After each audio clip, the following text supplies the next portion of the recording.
What I want is a lens that I can have always on my camera body, an everyday lens.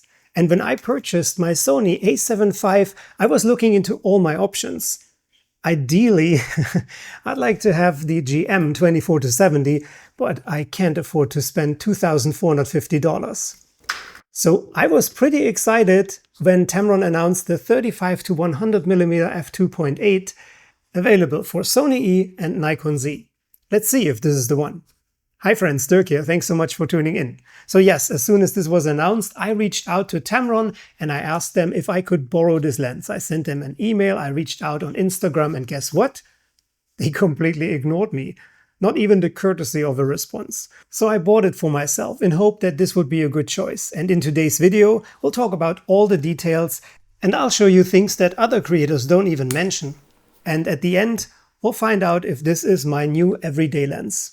There's a lot to talk about the build quality, but before we get to this, I know that the majority of my viewers want to know, is this a sharp lens? So let's dive into this.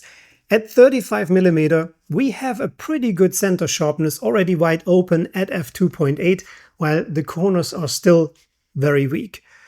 The center sharpness is excellent at f4 and the corners keep improving. And even at f5.6, they are not great. They are okay, but not great. Zooming to 50mm, we have perfect center sharpness already at f2.8. And also the corners look much better, and at f4, they are excellent. At 100mm, we have almost perfect center sharpness at f2.8, and it is excellent at f4. The corners are a bit softer and they keep improving, and they are good. Not excellent, but good as we reach f5.6. Throughout the entire zoom range, we have pretty hefty vignetting, and we have to stop it down to f5.6 to completely get rid of it. And now we come to something that other creators barely mention. At least the second part. The first part, yes, obviously, we have distortions. At 35mm, it's a barrel distortion. As soon as we come beyond 40mm, it turns into a pincushion distortion, and to be honest, a pretty severe pincushion distortion. Now, when you're turning on your in-camera corrections, recording video gives you a straight image right away, also when you're shooting an S-Log. The in-camera corrections are also applied to JPEGs, but when you're shooting RAW, then the RAW file contains the original information, including all your distortions. Current RAW editing software is not able to make the adjustments yet because this lens is just too new. And the lens profile is not stored into Lightroom or let alone Capture One. They are always way behind. But yes, so you have to manually correct for those distortions. And now here's the thing that most creators don't talk about. On its widest end, this is a 35mm lens. Or is it? See, when distortion corrections are applied, no matter for photo or video, that means the image is stretched to crop the edges, to fix the pincushion or barrel distortions, and that results in a loss of field of view, and a field of view loss. So that turns 35mm into 37.5mm, 50mm in 51.5mm, and 100mm in 101 to 102mm. Chromatic aberrations on this lens are well controlled. I wouldn't say they're absent, but they're minimal. And I think I can live with that. But when it comes to longitudinal aberrations, they are pretty severe. Here at 35mm and here at 100mm.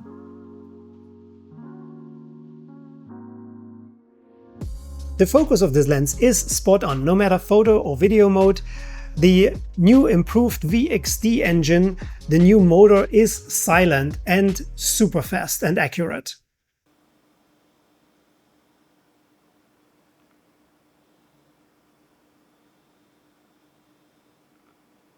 The focus is so snappy, you can spontaneously draw and take a picture and your subject will be sharp and in focus. The focus breathing is minimal, so that's great for filmmakers. But what really surprised me is that this lens is parfocal. What that means is, even in manual mode, when you're focusing on a subject, you can zoom in or out and it would stay in focus and sharp. For a zoom lens, the bokeh is pretty decent. I show you the bokeh balls here at 35mm at f2.8. Also at 50mm or 100mm, you can see that they are nice and round.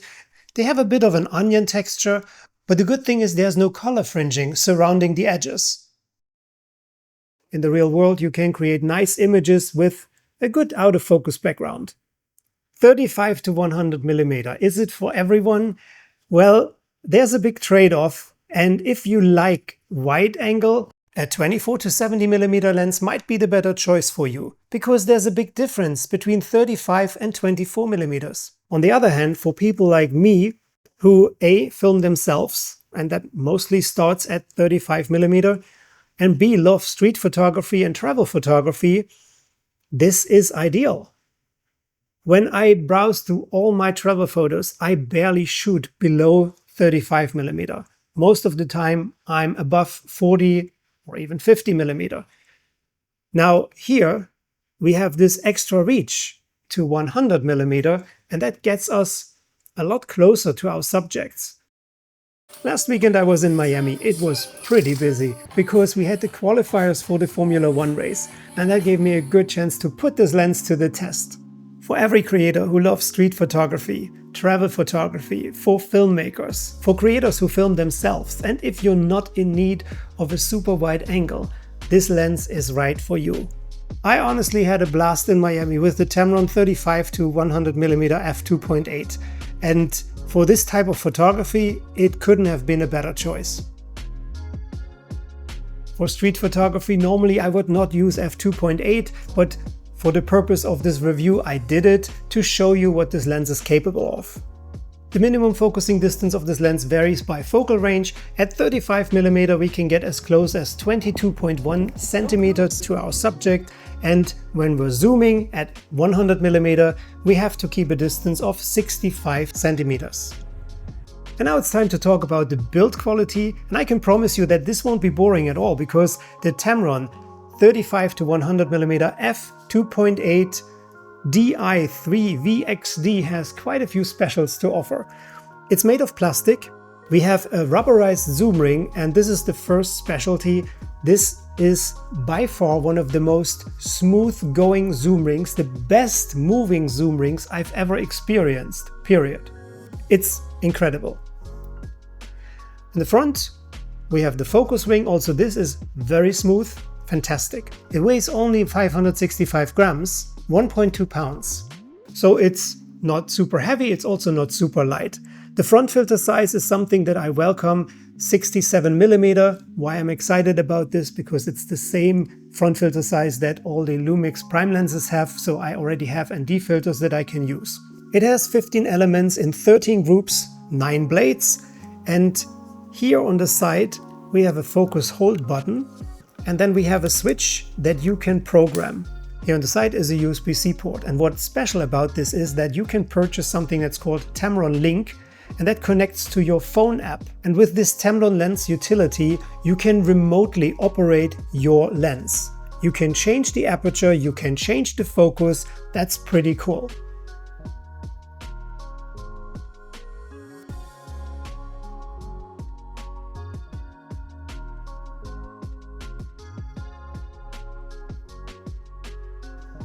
When it comes to lens flare and sun stars, for a zoom lens it performs okay.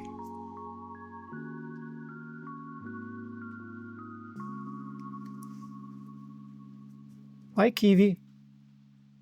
The Tamron 35 to 100mm f2.8 currently retails for $899 for Sony shooters, and if you have a Nikon, you have to pay a bit more, it's $929. It is priced right. I wish it would be a bit cheaper, but it's still a good value, especially in comparison to other lenses. It would be nice if there was some form of image stabilization, but I think this is a big ask, especially giving the fair price.